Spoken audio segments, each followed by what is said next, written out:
मुंबईच्या बोरिवली पूर्वमध्ये भाजप आणि ठाकरेंचे पदाधिकारी भिडले। भाजपचे गणेश खणकर आणि ठाकरेंच्या शिवसेनेचे सुबोध माने एकमेकांना भिडले। गणेश खणकर यांना मारहाण झाल्याचा आरोप करण्यात आलाय। सुबोध मानेंना पोलिसांनी ताब्यात घेतले। माने समर्थक रात्रभर पोलीस स्टेशन बाहेर बसून होते। काजूपाडामध्ये सुबोध माने यांचे पाण्याचे टँकर चालतात। या टँकरमुळे वाहतूक कोंडी निर्माण होते असं म्हणत अवजड वाहतुकीस बंदी घालावी अशी मागणी खणकर यांनी केली होती आणि या प्रकरणावरून राडा झाल्याची आता शक्यता वर्तवली जाते। मात्र माने समर्थकांचं असं म्हणणं आहे की खणकर यांनी आधी महिलेवर हात उचलला आणि मग सुबोध मानेंनी मारहाण केली। गणेश खणकर येऊन गेला आणि आमचा मुलगा झाला तिकडे जाऊन भगवतीला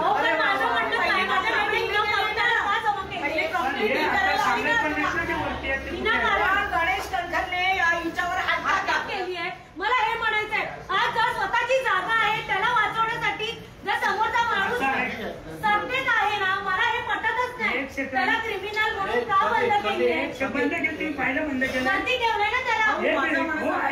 ऐका ती पाहिलं का बंद केल्यावरती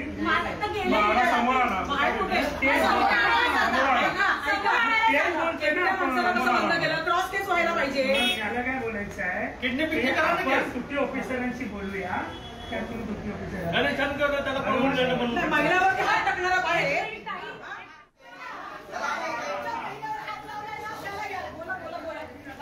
आपले प्रतिनिधी नंदकिशोर गावडे आपल्यासोबत जोडले गेलेले आहेत। या प्रकरणासंदर्भातली अधिकची माहिती ते देतील। नंदकिशोर, खरं तर दोन्हीकडून वेगवेगळे दावे प्रतिदावे आरोप प्रत्यारोप केले जात आहेत। काय नेमकं घडलेलं आहे बोरिवलीमध्ये? नक्कीच एकंदरीत पाहायला गेलं तर हा संपूर्ण जो राडा आहे तो राजकीय राडा आहे। खरं तर भाजपचे काही कार्यकर्ते आणि ठाकरे गटाचे काही कार्यकर्ते हे आपापसात लढलेले आपल्याला पाहायला मिळत आहेत। खरं तर ठाकरेंचे कार्यकर्ते रात्रभर पोलीस स्टेशनमध्ये बसून होते।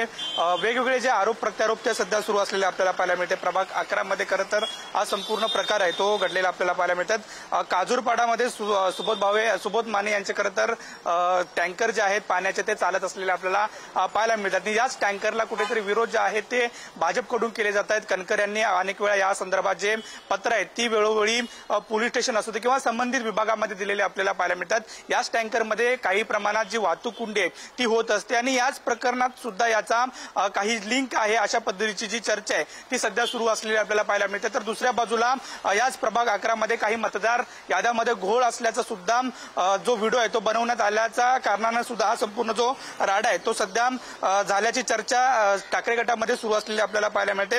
मात्र टँकरचं प्रकरण असू दे किंवा या प्रभागामधील ज्या मतदार याद्यांचं प्रकरण असू दे, मात्र दोन गटांमध्ये जो राडा आहे तो झालेला आपल्याला पाहायला मिळते। त्याच्यानंतर जो सुबोध माने आहेत त्यांना खरं तर पोलिसांनी ताब्यात घेतलेलं आपल्याला पाहायला मिळते। गणेश खणकरला कांदिवलीच्या भगवती रुग्णालयामध्ये खरं तर हलवण्यात आलेलं होतं। त्यांच्यावरती उपचार सुरू आहेत। सध्या जी केस दाखल करायची प्रोसेस आहे, FIR दाखल करायची प्रोसेस आहे ती सुरू असलेली आपल्याला पाहायला मिळते। मात्र पुन्हा एकदा ठाकरे आणि भाजपचा जो वाद आहे तो पुन्हा चव्हाट्यावरती येत असलेला आपल्याला पाहायला मिळते। याच्या अगोदर सुद्धा ठाकरेचे आणि भाजपचे जे कार्यकर्ते आहेत ते एकमेकांविरुद्ध भिडलेले आपल्याला वेळोवेळी पाहायला मिळत होते। मात्र आता सध्या प्रभाग 11 मधील ही बोरिवलीची संपूर्ण घटना आणि प्रभाग 11 मधील या कारणामुळे खरं तर पुन्हा एकदा ठाकरे गटाचे आणि भाजपच्या गटाचे कार्यकर्ते जे आहेत ते भिडलेले आपल्याला पाहायला मिळते। FIR दाखल करायची जी प्रोसेस आहे ती सध्या सुरू असलेली आपल्याला पाहायला मिळते। बरं, धन्यवाद नंदकिशोर। या सगळ्या सविस्तर माहितीसाठी आणखी काही अपडेट्स येतील ते वेळोवेळी घेत राहू।